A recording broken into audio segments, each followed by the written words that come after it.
कलकत्ता इधर सिलीगुड़ी साइड से जब लोग एकदम गर्मी के छुट्टी में या मतलब विशेष गर्मी की छुट्टी में जाते हैं टूरिस्ट लोग सिक्किम दार्जिलिंग, तो फर्स्ट टाइम जो पहाड़ जा रहे हैं, हिल एरिया में जो जा रहा है, तो उनको बहुत आनंद आता है। अब जैसे प्लेन से अब जैसे रास्ता ऊपर चढ़ना शुरू हो गया, इधर इधर पहाड़ देखते हैं और पहाड़ से पानी आया, नदी नाला दिखते हैं और झरना देखते हैं। कभी ज़िंदगी में झरना देखा है नहीं, घर का नाल थोड़ा हाइट में तो ज़्यादा हुआ करके बोलने वाले, वो पहाड़ का जो झरना को क्या आनंद लेंगे, बहुत मज़ा आता है एकदम बढ़िया एकदम। और खिड़की से निकल ऊपर देखते हैं कि ये झरना कहाँ से गिरा। फिर धीरे धीरे जब हाइट बढ़ना शुरू हो जाए ना, नीचे 200 फीट में पानी का पूरा हरा पानी ऊपर पहाड़ में दिखाई नहीं देता है और टर्निंग ऐसा आता है हुई हुई। अब तो मजा आ गया, अभी तक तो आनंद ले रहे थे, अब तो हमसे ने ठों छोड़ दिया। अब तो अब तो प्राण पखेरु उड़ने का जैसा हो गया। अब तो क्या होता है पता है, हम तो रोज चलने वाले हमें तो कोई, लेकिन हमारे बगल में टूरिस्ट लोग बैठते हैं ना ट्रैवलिंग में, तो उन्होंने जाते जाते चेहरा उन लोगों का देखना पड़ेगा, सिकुड़ा हुआ चेहरा हो जाता है। क्या हो गया आपको, कुछ असुविधा हो रहा है, you are feeling uneasiness, you want to come to side the window side, उल्टी हो रहा है ना, विंडो साइड तो जाना ही नहीं, नीचे क्या दिखता ही नहीं, कुछ ऊपर कुछ दिखता ही नहीं है, तो क्या करोगे आप। और हमारा जो ड्राइवर होता है, हिल का ड्राइवर बहुत लवली बदमाश होते हैं, कन्निंग ड्राइवर, उनको खूब मजा आता है। वो आईना में देखता है, आईना में देखता है कि पीछे पैसेंजर क्या कर रहा है, हाँ, ओह माय गॉड, मम्मी चिल्ला रहा है, ड्राइवर से दिखता है आईना, अच्छा ये टूरिस्ट है, उसको और मजा आता है, उसको तो रोज यही काम है, पूरा बैलेंस है हाथ में, स्टीयरिंग और बैलेंस में, तो क्या करता है टर्निंग में ऐसा टर्निंग मार देता है कि बॉस तो सीधे ही गया, तो ऐसा टर्न। और देखते हैं वैसे भी टायर और जो रोड का जो भाग है, गाड़ी का जो बॉडी है वो टायर से बाहर है, और खिड़की से देख रहा टायर नहीं दिखता, सीधा जमीन कहाँ नीचे देखता है, टायर तो लगता है कि वो रोड से बाहर निकल गया हो। ओहो उस समय देखना बाप रे, अब इतना घबराहट टर्निंग में, oh my God, mummy papa जो अपना सब उच्चारण करते हैं वो। और अब मैं फाइनल पॉइंट पे आ रहा हूँ। उस समय में ऐसा लगता है ये हिल एरिया है, हम इंजॉय कर रहे हैं, ये बात नहीं, हमारे भी वही दशा होता है जब रोड टेपिंग में घूमते जो रोड टेपिंग होता है ना, क्या झूला जो होता है सर्कस में, ऊपर जाएंगे तो ऊपर मजा आता है, जब नीचे उतरता है ना तो उस समय पता चलता है कि मेरा मुटु कहाँ पर, हाथ कहाँ पर पता। जब ऐसा होता है ना, गाड़ी सिंपल गाड़ी बम्पर में जा करके जब तब तो हमारा हृदय कांपने लगता है। सही अर्थ में सुंदर सा जी, उस समय पता कि सारा संसार, कोई बोले ना कि मुटु कहाँ पर है, हृदय वो कहाँ पर है, कोई पूछेगा ना, बोल देना कि वो सर्कस में जाना, वो झूला में जो, तो पता चलेगा कहाँ पर है। उसमें उस समय में कोई भी इधर कुंड में इधर उधर मुटु नहीं दिखता है, हाँ। हाँ? लगता है घुटन में ऐसा होता है, आहा हा, पूरा बॉडी के पर्सनालिटी में कहाँ इधर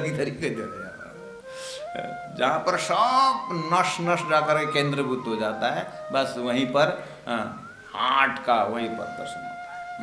अपना भी वही दशा है, बस फिर भी हम हिल स्टेशन का उदाहरण दे रहे हैं कि जब अब इधर उधर तो मम्मी पापा है ही नहीं, बेचारा अकेला है। अब बगल वाला आपस में वो बगल वाला को पकड़ूं, तो वो नया आदमी हो, किसको पकड़ूं, तो बेचारा क्या करे, सीट पकड़ेगा, बस का जो सामने वो सीट है ना, अब ऐसा पकड़ेगा कि इस समय में अगर बस गिर भी गया तो सीट बचेगा, मामति प्राणनाथ जी सदगुरु महाराज धरती में भक्तों का यही हालत देखते हैं। सब स्वर्ग वैकुंठ का आश्रय ले रहे हैं, त्रिदेव के आश्रय, देवी देवताओं का आश्रय ले रहे हैं, हे भगवान बचाओ ऐसा वैसा। लेकिन जब प्रलय की बात आती है तो वहाँ तो न स्वर्ग बचेगा, न वैकुंठ बचेगा, न कोई इष्ट बचेगा और न कोई देवता, न कुछ नहीं। जितनी सृष्टि जितना उत्पन्न हो सारा नाश बताया है। ऐसा ही जैसे सब सृष्टि जब प्रलय हो रहा है तब प्राणनाथ जी महाप्रभु प्रश्न पूछते हैं, हे विद्वानों, हे पंडितों, हे ज्ञानियों, हे शास्त्रकारों, मुझे एक छोटी सी शंका आती है कि जब ये आपकी प्रस्तुति बहुत अच्छी है, आत्मा अखंड है, परमात्मा अखंड है, आप ब्रह्म का धाम अखंड है, मैं सुनने में आनंद आता है, लेकिन ये अखंड धाम कहाँ है? क्योंकि आप जो शब्द उच्चारण कर रहे हो ये तो सारा प्रलय में जा रहा है। दूसरा चैप्टर में प्रलय लिखा हुआ है, यहाँ पर सृजना बताया, वहाँ पर उसका नाश बताया हुआ है। ये जो मिलान करके आत्मा का अखंड धन बताइए, अखंड धाम बताइए, और आत्मा अखंड है तो उसका धाम भी अखंड होना चाहिए, वो अखंड तत्व बताइए। बस यहीं पर यही बात बार बार यहाँ पर ट्रेसिंग देके बता रहे हैं कि असत मंडल में सब कोई भूलिया, पर अखंड किने न बताया। नींद का खेला तो सब नींद में,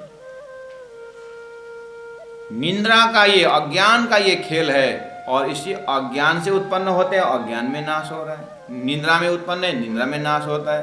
ये जाग के किने ने दिखाया? ये निंद्रा से जाग करके कोई नहीं ब्रह्म का धाम बताया, कोई नहीं बताते हैं।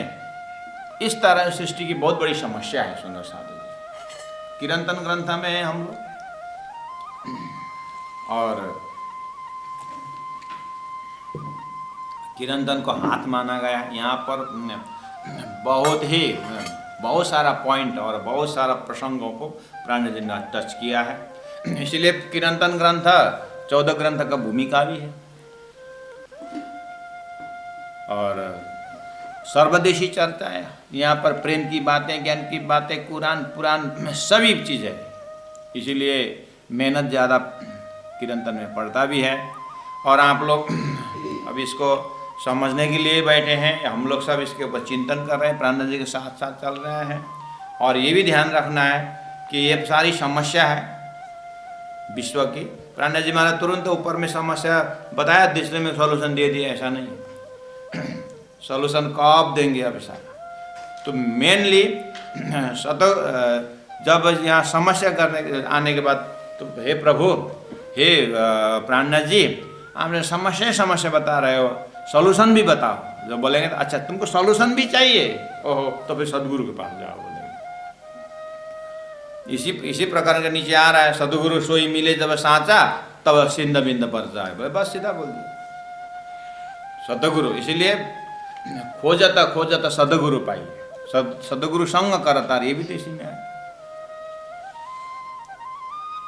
तो प्राणनाथ जी ने तो ब्रह्म खोजो नहीं बोले, तुम सदगुरु को ढूंढो, सदगुरु के साथ ब्रह्म तत्व मिलने वाला। प्राय संसार में लोग गुरु तो ढूंढते नहीं है, ब्रह्म ही ढूंढते हैं, परमात्मा ही ढूंढते हैं ना। लेकिन प्राणनाथ जी पहले सदगुरु को ढूंढो। आइए सुंदर साथ जी, इस तरह से असत मंडल में सब कोई भूलिया। अब इसको, ये तो शब्दार्थ हुआ, भावार्थ हुआ, अब थोड़ा सा और नज़दीक से जाएं। इतना बड़ा विशाल संसार, यहाँ सब कोई भूलिया में तो महाराज जमता है। सब में कौन कौन आ गया? सब कोई भूल गया। शंकराचार्य भूल गए, चैतन्य महाप्रभु भूल गए, मीराबाई भी भूल गई, सूरदास जी, इतने बड़े बड़े हस्ती हो गए, ज्ञानी प्रेमी, सब कोई भूल गए। प्राणनाथ जी पूछे ना, प्राणनाथ से बात करिए, प्राणनाथ जी आप तो 400 साल पहले की यहाँ हुए हैं, और सदगुरु महाराज, विश्वास है कि सदगुरु ने शास्त्र अध्ययन किया, ठीक है, लेकिन ये सब कोई भूल गया, जमता नहीं। इतने बड़े बड़े त्यागी सन्यासी, अब उसमें भी हे प्राणनाथ जी, आपका ज्ञान लेकर के हम घर गृहस्थी में रहने वाले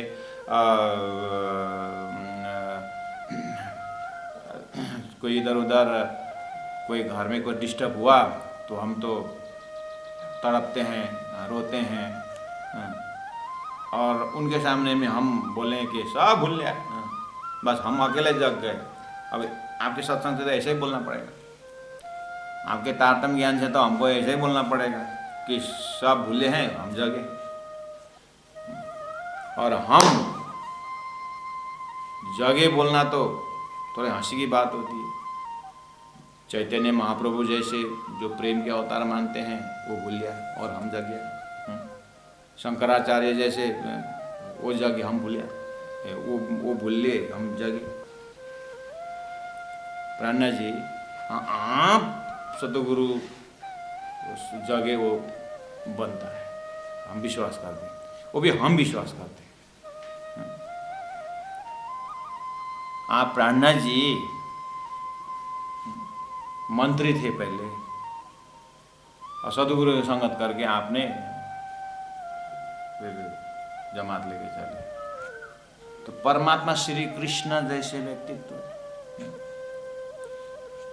भगवान राम जैसे व्यक्तित्व, आप बोलते हो ब्रह्मा विष्णु महेश को भी पता नहीं चला, बोलते तो फिर उनको भी पता नहीं चला, तो उन्होंने वेद दिया है, उन्होंने पुराण दिया, आप उसी को पढ़ कर बोलते, तो वो नहीं जगे और उनके ग्रंथ पढ़ करके आप जगे।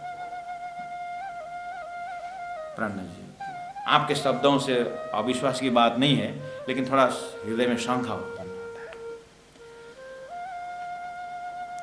तो प्राणनाथ जी ये बताइए, असत मंडल में कितना एरिया कवर करता है, कहां से कहां तक असत है? इसलिए सब कोई भूलिया में भी थोड़ा खुलस्ता चाहिए कि सब में कौन कौन आता है। और किसी ने भी अखंड नहीं बताया, पर अखंड किने ने बताया? शंकराचार्य ने अखंड नहीं बताया।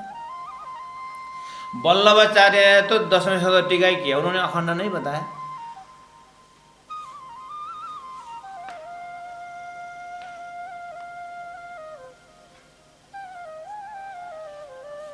गुरु वशिष्ठ ने भगवान राम को,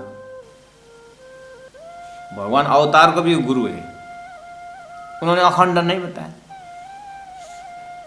भगवान श्री कृष्ण 64 दिन में 64 विद्या सीखने वाले सांदीपनी गुरु ने भगवान कृष्ण को अखंड नहीं बताया। पर अखंड किने ने बताया बोलते हैं आप? अखंड बताया नहीं किसी ने, बोलते सब निद्रा का खेला खेला, सब निद्रा में।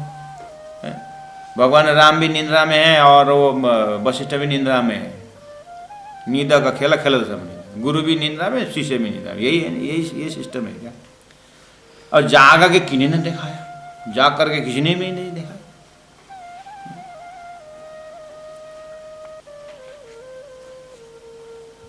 हे प्राणनाथ जी, आपके शब्दों से ऐसा लगता है प्रचार में निकलूं तो शायद हेलमेट पहन के निकलना पड़ेगा, सिर फोड़ देगा ऐसा।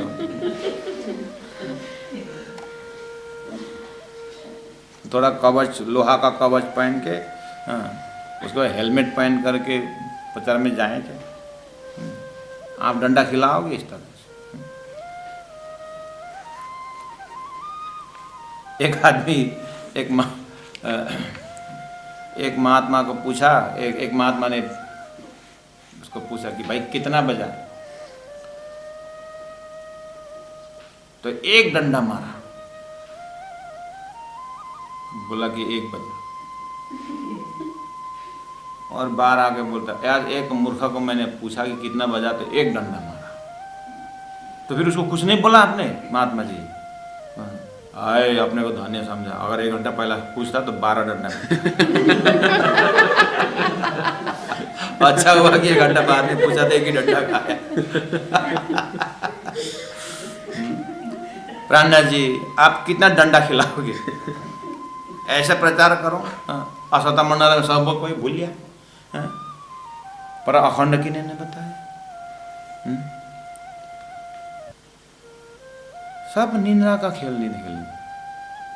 ये प्रैक्टिकल में आइए सुंदर सा, चौपाई पाठ करके पारायण पूरा हो जाएगा, वो तो ठीक है, दिव्य वाणी है, आनंद पुण्य मिलेगा, लेकिन प्राणनाथ जी से बात करके तो देखें। अब प्राणनाथ जी के मुखारबिंद से तो निकला, ठीक है।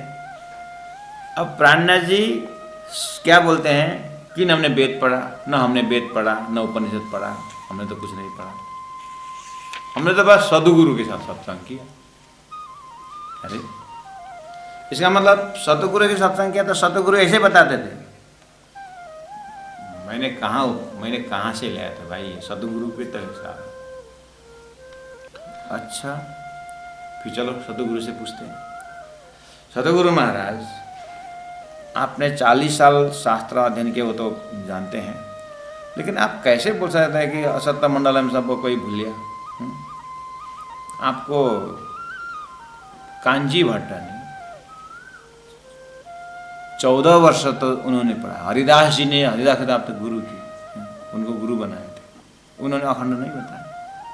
और उन्होंने बताया था, आपने कैसे बताया? आप बताने वाले हैं ना, तो आपने कैसे बताया जब वो नहीं बताया? आपने अपने गुरु को ही अज्ञानी सिद्ध करने वाले हैं क्या? सदगुरु से प्रश्न रखिए, सदगुरु महाराज का जवाब क्या होगा? बस ये प्यारे सुंदर सा ये तारतम ग्रंथ है। ये तारतम जैसे वेदों को अपौरुषीय मानते हैं, कोई पुरुष ने दिया हुआ नहीं मानते, वो ब्रह्म का ज्ञान मानते हैं, ऐसे तारतम का हार्ट इन हार्ट ये ज्ञान है ना। सदगुरु महाराज स्वयं हाथ ऊपर करेंगे, आपका प्रश्न एकदम सही है, लेकिन ये जो ज्ञान मेरे से नहीं निकला हुआ है, ये जिन्होंने शास्त्र दिया वही ये ज्ञान दे रहा है। इसलिए वो परब्रह्म परमात्मा क्या बोल रहे हैं कि मैंने वेदों में ज्ञान रखा और मैंने कुरान में ज्ञान रखा, सभी धर्मशास्त्र में मेरा ही ज्ञान है, लेकिन मैंने वहाँ सीढ़ीवत कितना कहाँ तक है, लेकिन कहीं भी मैंने मेरा परम धाम का वर्णन और मेरा स्वरूप का वर्णन, मेरा असली स्वरूप का पहचान मैंने कहीं रखा ही नहीं, तो कहाँ से मिलेगा?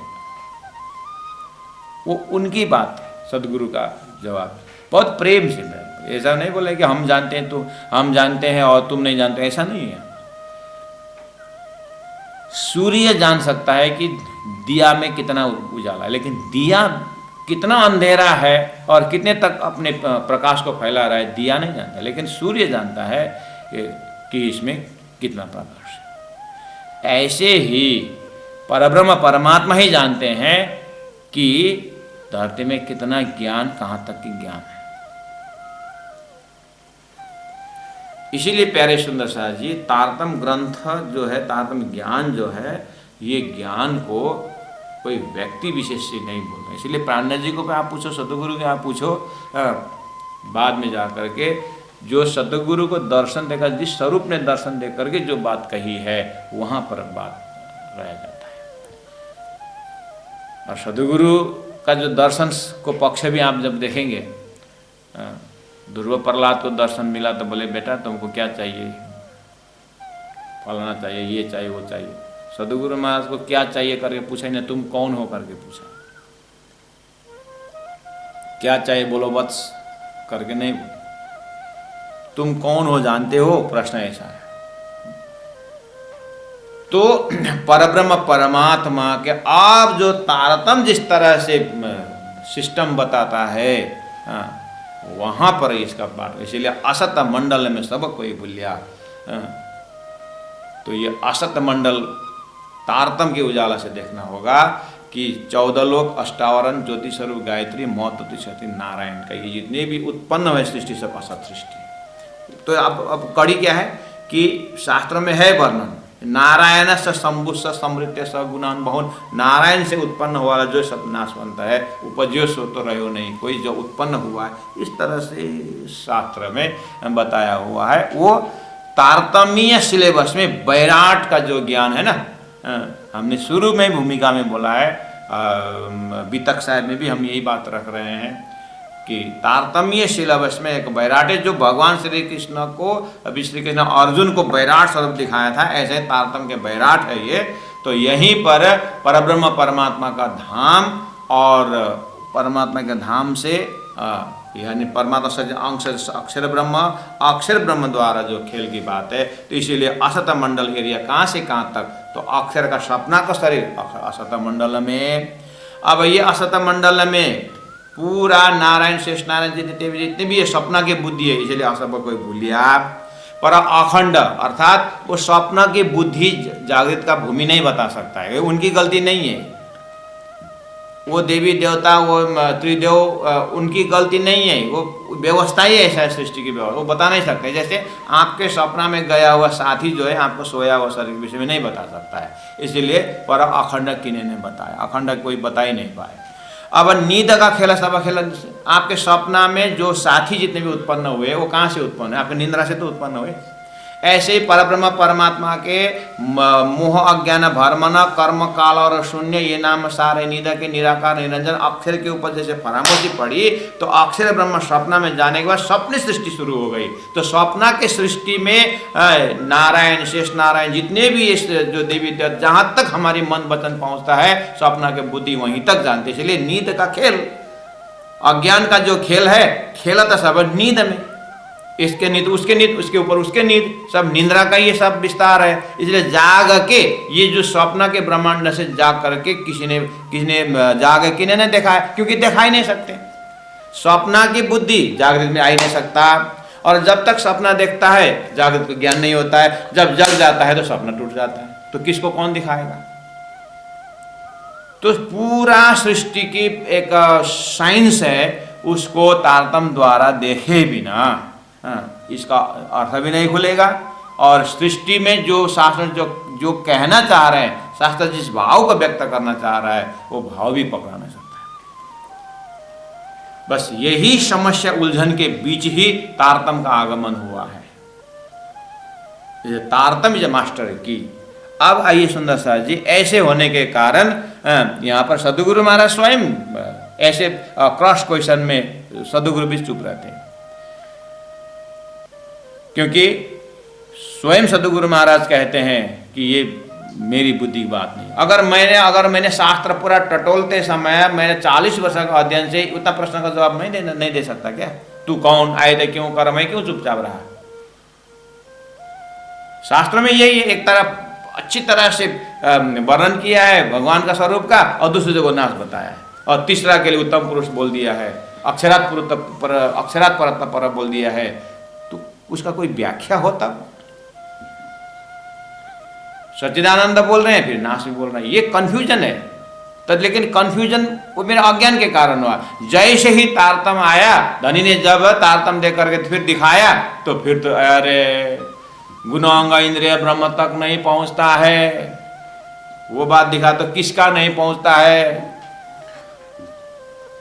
नहीं पहुंचता है, सही बात है, लेकिन किसका गुणांग इंद्रिय नहीं पहुंचता है? जैसे आपको बोलो, आप जब सपना देखोगे तो सपना में भी गुणांग इंद्रिय है, और सोया हुआ शरीर में गुणांग इंद्रिय है, दोनों तरफ इंद्रिय है कि नहीं? सपना वाला शरीर में भी गुणांग इंद्रिय है, वहाँ भी ठंडी गर्मी का महसूस हो रही है, और जागृत में सोया हुआ शरीर का भी गुणांग इंद्रिय है कि नहीं है?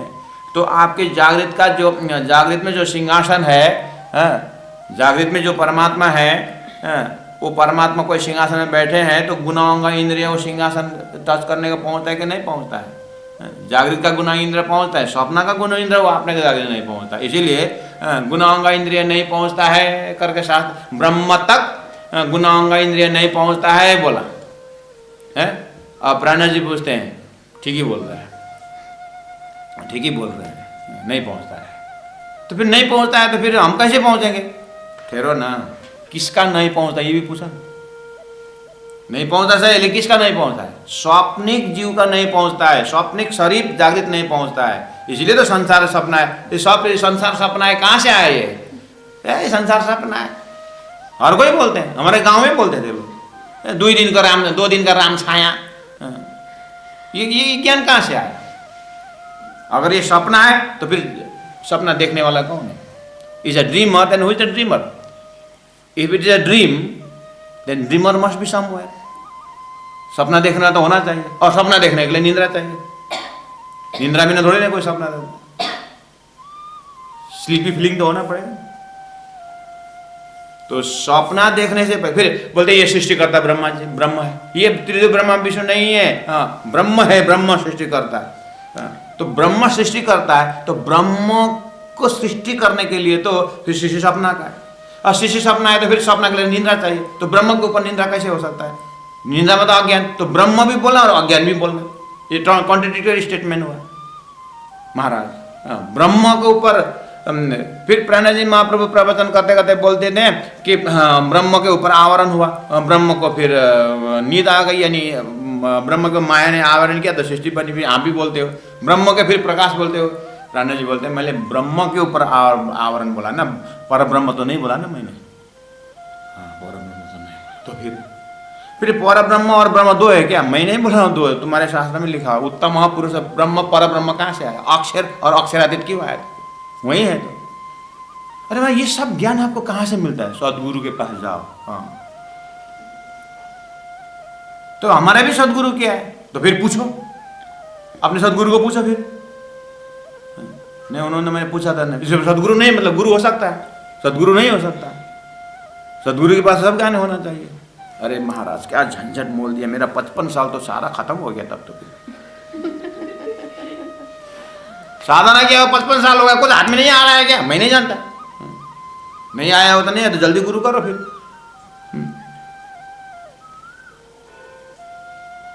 सुपन्न की सृष्टि, बैराट सुपन्न का, सारी सृष्टि सपना की सृष्टि है। लोगों ने सपना का सृष्टि मान लिया, बहुत मजे की बात है। मुख से बोलते सृष्टि सपना के, ये पांच तो सब सपना के बोलते हैं, ठीक है। और सपना में आप ध्यान देना, सपना में पांच तत्व का शरीर होता है, तो पांच तत्व का शरीर, सपना का ये पांच तत्व का शरीर जो है ये ठैक है, पांच तत्व का शरीर इतना ही स्थिर रहता है कि ये सपना का शरीर पांच तत्व का चलता फिरता भी है, चलता फिरता है ना। आपका सपना का शरीर देख लिया तो सपना का शरीर बैठ गया, ऐसा ही है, चलता फिरता है कि नहीं है। तो वही सपना के भाषा में, सपना के भाषा में, सपना के शब्द से उस चलता फिरता जो था जड़, ठीक है, उसको दौड़ा रहा था ना, वो दौड़ाने का आप क्या बोलोगे? सपना की बुद्धि वहीं वहीं खड़े होकर बोलिए, सपना का शरीर दौड़ रहा है तो किससे दौड़ रहा है? तो वहां भी बोलोगे ना आत्मा हो इससे दौड़ा है, तो इसका मतलब सपना में भी तो आत्मा दिखाई दे रहा है। जिस तरह से आपके सपना में एक जड़ और चेतन दिखाई दे रहा है, तो ये गैलेक्सी अगर किसी का सपना है तो वो सपना के अंदर ये एक व्यक्ति है, तो ये वो मास्टर सपना के अंदर ये भी तो सपना का होगा, तो ये सपना का अंदर चेतना है। तो क्या ये चेतना अब अविनाशी के नाश बनता है? आपके सोया हुआ शरीर के सामने भी, सोया हुआ शरीर में भी एक चेतना है, एक आत्मा है, और सपना में भी एक शरीर दौड़ा रहा है, तो वहां भी सपना के बुद्धि में वो भी आत्मा ही कहोगे, तो सोया हुआ शरीर को आत्मा ही कहोगे। दो आत्मा होता है क्या? तो वहां भी आत्मा, यहां भी आत्मा। मुख से सपना बोलना सरल है सुंदर साहब जी, शास्त्र में यही, शास्त्र पढ़ने वालों में यही गड़बड़ हो रहा है। सपना बोल देते हैं, अरे सपना होने के लिए तो निंद्रा चाहिए, सपना का शरीर भी दौड़ता है, वहां भी चेतन ही बोलना चाहिए, तो वो कौन सा चेतन है? बस इसी तरह स्वप्ना की सृष्टि, बैराट स्वप्न का, स्वप्ना की सृष्टि बोले जड़ मत समझना, वो उसके अंदर भी चेतन है, वो चेतन का ही दर्जा है। देवता भी चेतन है, देवी भी चेतन है, ब्रह्मा विष्णु महेश भी चेतन है, शेष नारायण भी चेतन है, आदि नारायण भी चेतन है, सब अक्षर का रिफ्लेक्शन चेतन है। तो चेतन की खेल तो हो गए ना। आपके सपना में चेतन का, आपके जड़ भी है, आपके सपना का जड़ पौधे भी हरा हरा होता है, और पानी भी वहां पर दौड़ती है, और वहां पशु जानवर भी होते हैं सपना में, सब चेतन तो है। जब आपके सपना में चेतन का वहां तमाशा हो रहा है, तो फिर किसी का ये संसार सपना है, तो क्या एक मास्टर, एक स्वप्निक चेतना का एक मास्टर माइंड नहीं होगा?